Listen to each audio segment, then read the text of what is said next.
जय हिंद दोस्तों, मैं हूं Ravindra Singh, sub inspector in CSF through CPU 2024। And CPU 2024 के अंदर मेरा ओवरऑल स्कोर था 332। इसके अंदर मेरे प्री के अंदर मार्क्स थे 151.5 एंड मेंस के अंदर मेरे मार्क्स थे 180.5। दोनों मिला करके मेरे 332 मार्क्स बने थे। इस वीडियो में हम पर्टिकुलरली बात करेंगे कि किस तरीके से मैंने अपने मेंस की तैयारी की थी, क्योंकि सीपीयू के अंदर जो इंग्लिश है उसका बहुत बड़ा रोल होता है, क्योंकि मेंस के अंदर 200 नंबर की ओनली इंग्लिश आ रही होती है और प्री के अंदर 50 नंबर की इंग्लिश भी आती है। तो आप किस तरीके से, अब जैसे आपका मेंस हो चुका है, अब सॉरी आपका प्री हो चुका है, अब आप फिजिकल की तैयारी करेंगे प्लस आप बाद में मेंस की भी तैयारी करेंगे। तो आप फिजिकल के टाइम से ही कैसे तैयारी अपनी कंटिन्यू रख सकते हैं एंड कैसे आप मेंस के टाइम पर अपनी तैयारी को बूस्ट कर सकते हैं, ताकि आपका भी स्कोर मेरे स्कोर के आसपास आ सके। हो सकता है आप में से काफ़ी सारे लोग मेरे स्कोर के आसपास आ पाएंगे, काफ़ी सारे लोग मेरे स्कोर से ज़्यादा भी कर पाएंगे। लेकिन कुछ एक गलतियाँ थी, कुछ एक चीज़ें थी जो हमको छोड़नी चाहिए, कुछ एक चीज़ें होती हैं जो हमको अपनानी चाहिए। वो सारी चीज़ें हम बात करेंगे इस चीज़ के अंदर, इस वीडियो के अंदर, ताकि आप लोग एक अच्छे तरीके से लेवल की तैयारी कर सकें। तो वीडियो आगे आगे बढ़ने से पहले मैं चाहूँगा कि आप वीडियो को लाइक कर दें, अपने दोस्तों के साथ में जो भी इस वीडियो की तैयारी कर रहे हैं उसके साथ शेयर कर दें एंड चैनल को सब्सक्राइब कर लें, क्योंकि मैं बहुत सारा इन्फॉर्मेटिव कंटेंट लेके आता रहता हूँ। और अब तो वैसे भी यूट्यूब पे ही वीडियोज़ आती रहेंगी, वैसे भी पहले तो कम वीडियोज़ बना पाता था, अब कंटिन्यूसली आएंगी। तो चैनल को सब्सक्राइब कर लें एंड इंस्टाग्राम मुझे फॉलो करके आप मुझसे बात भी कर सकते हैं। तो चलते हैं, शुरू करते हैं। पहले मैं आपको दिखा देता हूँ कि वास्तव में मेरा स्कोर है या फिर मैं केवल फालतू की बात कर रहा हूँ। मैं हमेशा मेरे वीडियोज़ में जो मैं स्कोर बोलता हूँ मैं दिखा देता हूँ, कई बार सीडीएस वगैरह के जितने भी मेरे स्कोर्स हैं सब दिखा रखे हैं मैंने पहले ही। ये देखो, sub inspector C S F 2024, आपको दिख रहा होगा, नहीं दिख रहा क्या? एक सेकेंड, ब्राइटनेस थोड़ी ज़्यादा है इसकी, दिख रहा होगा शायद, है ना? ये देखो, दिखा? ये आ गए। तो ये है मेरा प्री का स्कोर, पेपर 1 151.57, और ये जो है मेरा मेंस का स्कोर पेपर 2 180.5। ठीक है, पीटी पीएस स्टेटस क्वालिफाइड। तो अब बात करते हैं ये स्कोर लाने में किस तरीके से आपको पढ़ाई करनी चाहिए। अब ऐसा है कि हम इस चीज़ को बेसिक से लेके चलेंगे। वीडियो बेशक अगर एक दो मिनट लंबी हो जाए कोई दिक्कत नहीं, लेकिन बेसिक से पूरा बताऊंगा। जो बच्चे हिंदी मीडियम के हैं, चाहे वो किसी भी स्टेट बोर्ड से हैं, जैसे कि राजस्थान में स्टेट बोर्ड से मैं पढ़ा हूँ और हिंदी मीडियम से ही पढ़ा हूँ बचपन से, एंड इवन गवर्नमेंट स्कूल में पढ़ा हूँ 11th 12th क्लास के अंदर। तो आप भी अगर हिंदी मीडियम स्कूल के हैं और गवर्नमेंट स्कूल से हैं, तो आप किस तरीके से इस चीज़ को कर सकते हैं। देखिए, अगर कोई ऐसा बच्चा जिसका बिल्कुल लेवल एकदम खत्म है, एकदम जीरो से भी डाउन है, मतलब उसको कुछ भी नहीं आता लिस्ट से, है ना, छोटे छोटे सी वर्ड्स आते होंगे, बाकी सेंटेंस वो समझ पाता ही नहीं, हिंदी ट्रांसलेशन वो नहीं कर पाता। तो उसके लिए सबसे पहले मैं कहूँगा बेसिक भाई, है ना, एकदम ऐसा करो, अपनी 7th 8th 9th 10th class की जो बुक्स होती हैं, टेक्स्ट बुक्स, वो लेकर के आ जाओ। 50 100 रुपये की आ जाती है वो, है ना, एक बुक लेकर के आओ। अब उसको क्या करो, गूगल लेंस से उसको ट्रांसलेट करो, गूगल लेंस से ट्रांसलेट कर लिया, अब उसको पढ़ो, बुक को पढ़ो, फिर उसकी ट्रांसलेशन देखो, फिर बुक को पढ़ो, फिर ट्रांसलेशन देखो।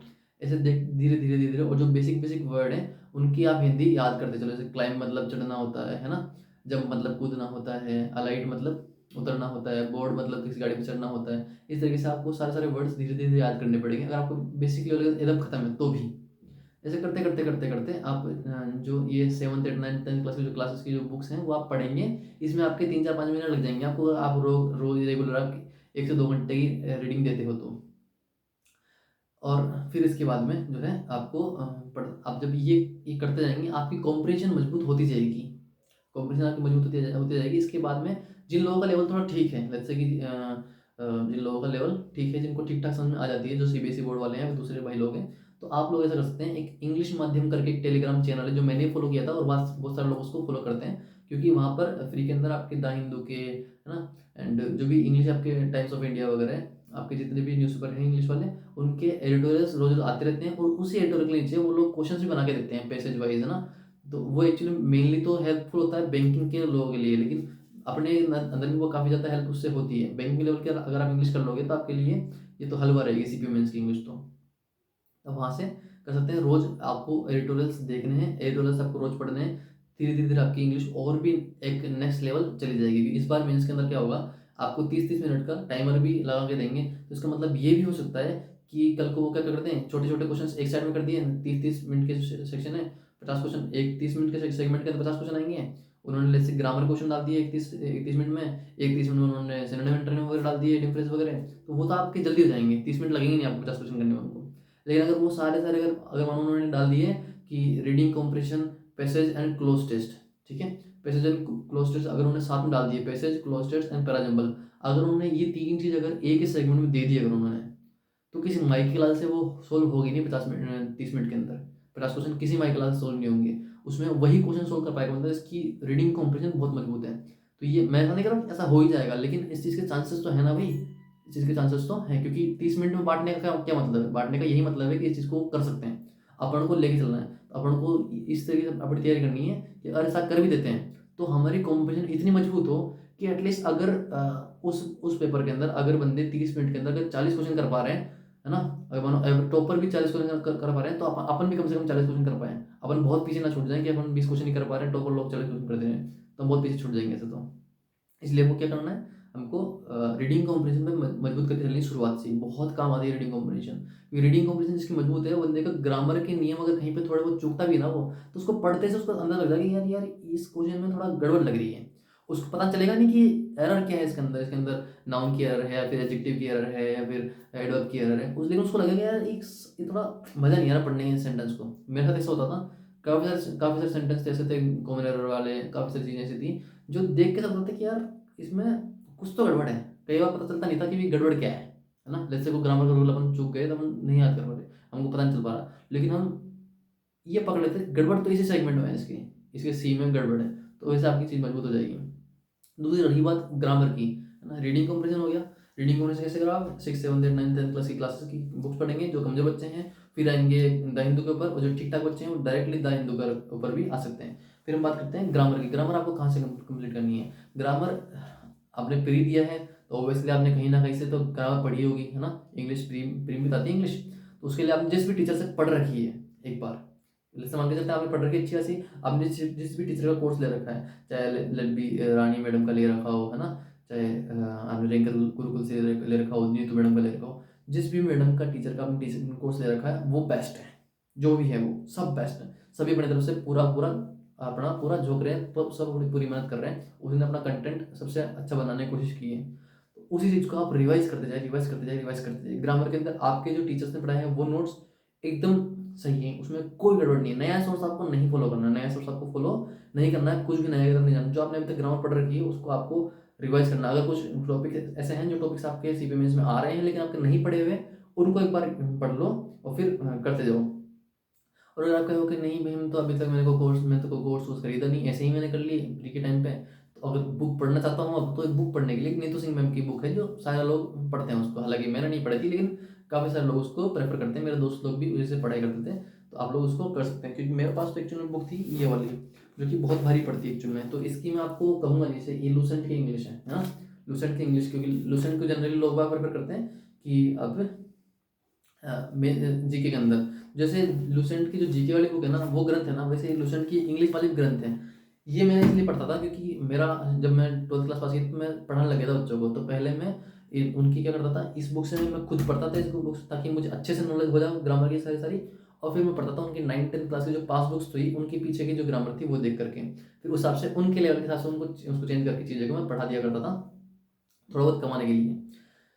और जब मैं पढ़ाता था तो एक बात, अगर आप जब आप पढ़ते हैं, है ना, आपने कोई ग्रामर का टॉपिक पढ़ लिया, आपने पढ़ लिया, फिर आप उसको पढ़ाने की कोशिश करें। आपको कोचिंग ज्वाइन नहीं करनी है, आप बस एक वाइट शीट लीजिए, ठीक है, सॉरी, वाइट शीट लीजिए और आप उस पर लिखते जाइए और बोलते जाइए कि हाँ भैया आज हम एक्टिव पैसिव पढ़ रहे हैं, एक्टिव पैसिव के अंदर भैया पहला नियम ये है कि आपको सब्जेक्ट को ऑब्जेक्ट में चेंज करना है, ऑब्जेक्ट को सब्जेक्ट में चेंज करना है, डू आखिर में डूअर आएगा, डूअर के पहले बाय लगता है, एंड जाके ये वर्ब है, वर्ब इसी प्रकार के प्रेजेंट सिंपल की वर्ब कैसे चेंज होगी, प्रेजेंट परफेक्ट कैसे होगी, फ्यूचर परफेक्ट कैसे होगी, इस तरीके से आपको लिखते जाइए। आप लिखेंगे, बोलेंगे, समझाएंगे खुद को, ठीक है, तो आपको चीज़ें हमेशा के लिए याद रह जाएंगी वो चीज़। ग्रामर को पढ़ने का सबसे बेस्ट तरीका ये होता है, खुद पढ़िए पहले और फिर पढ़ाइए, खुद पढ़िए और फिर पढ़ाइए। किसको पढ़ाएं? किसी और को नहीं पढ़ाना, आपको कमरे के अंदर बैठाना है और प्रिटेंड करना है। क्या करना है? प्रिटेंड करना है कि मैं पढ़ा रहा हूँ ऐसे करके, ठीक है, आपका माइंड उसको सही में लेगा एकदम, ठीक है, उसको गलत तरीके से नहीं लेगा। तो आप ऐसे करते करते आपकी ग्रामर मजबूत हो जाएगी और आपको मॉक्स देते रहना शुरुआत से ही। आज आपका हो गया है, प्रीव्यू आपका हो गया है, प्री के जस्ट बाद में अब आप है ना अभी से आप सोचोगे फिजिकल है, पहले फिजिकल करेंगे, भाई फिजिकल करते करते इसको छोड़ना मत पढ़ाई करने को। रीडिंग कॉम्प्रिहेंशन रोज पढ़नी है। जो आपके ये ग्रामर है इसका भी रोज एक एक टॉपिक, आधा आधा टॉपिक, जैसे ना एक टॉपिक है टेंस है, तो टेंस को आप 3 दिन में खत्म कर लीजिए, है ना, ज़्यादा बड़ा आपने बना रखा है नोट्स तो, लेकिन रेगुलर पढ़िए। क्योंकि कितनी मेहनत कर लो आप, है ना, आप 2-3 घंटा आप निकाल सकते हो पढ़ने के लिए। दिन भर नींद आएगी, समझता हूँ बात को, लेकिन 2-3 घंटा आप निकाल सकते हैं, निकालना चाहिए तो आराम से, है ना। हम भी निकाला करते थे तो आप भी निकाल सकते हैं, कोई बहुत बड़ी बात नहीं है। और काफ़ी सारे लोग तो भी 5-5, 6-6 घंटे निकालते थे। मैं तो फिर भी कम कम टाइम निकालता था पढ़ने के लिए फिजिकल के टाइम पे, लेकिन मैंने देखा था मेरे साथ के लोगों को काफ़ी सारे लोग निकाला करते थे, क्योंकि मुझे खैर ऐसा कॉन्फिडेंस था कि हम कर लेंगे, तो कोई दिक्कत बात ही नहीं। तो एक ग्रामर का हो गया, किसी भी टीचर से पढ़ लीजिए, जो आपने पढ़ रखा है उसको फॉलो कीजिए, या फिर नीतू सिंह मैडम की आप बुक खरीद करके उससे भी पढ़ सकते हैं, अगर अभी तक अच्छे से पढ़ा नहीं है तो। फिर आती है वोकैब की बात, है ना। तो ये देखो, वोकैब के लिए मैंने पढ़ी थी black book of English vocabulary. ये बेस्ट है, क्योंकि मैंने स्टार्ट की थी तैयारी 2022 के अंदर। ये देखो, जनवरी 2022 की बुक है, तभी मैंने खरीदी थी। उसके बाद मैंने कोई दूसरी बुक खरीदी नहीं है। आप सोचोगे ये तो पुरानी हो जाती है, इसके बाद में भी तो बहुत सारी चीज़ें ऐड हुई हैं। अरे भाई, जो तुम्हारे पास पढ़ी है ना सब पढ़ लो। जो पढ़ा है तुम्हारे पास, ज़्यादा पैसे खर्च करने की कोई जरूरत नहीं। जो पढ़ा है तुम्हारे पास सब पढ़ते जाओ, देख लो तुम्हारे सामने 2022 का एडिशन ही है। इसके बाद मैंने नई ब्लैक बुक नहीं खरीदी।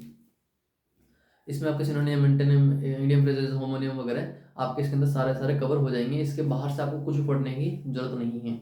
अब जब आती है मेंस की बात है पर्टिकुलरली ना, ये प्री तक मेरा ये था, मेंस के टाइम पे मैं लेकर के आ गया था ये बुक, एसएससी इंग्लिश पिनेकल।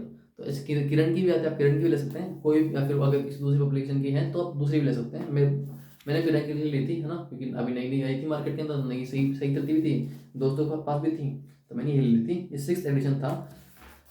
तो उसके बाद में जो जो ब्लैक बुक है 2022 तक इसके अंदर वो थे, है ना, एड थे।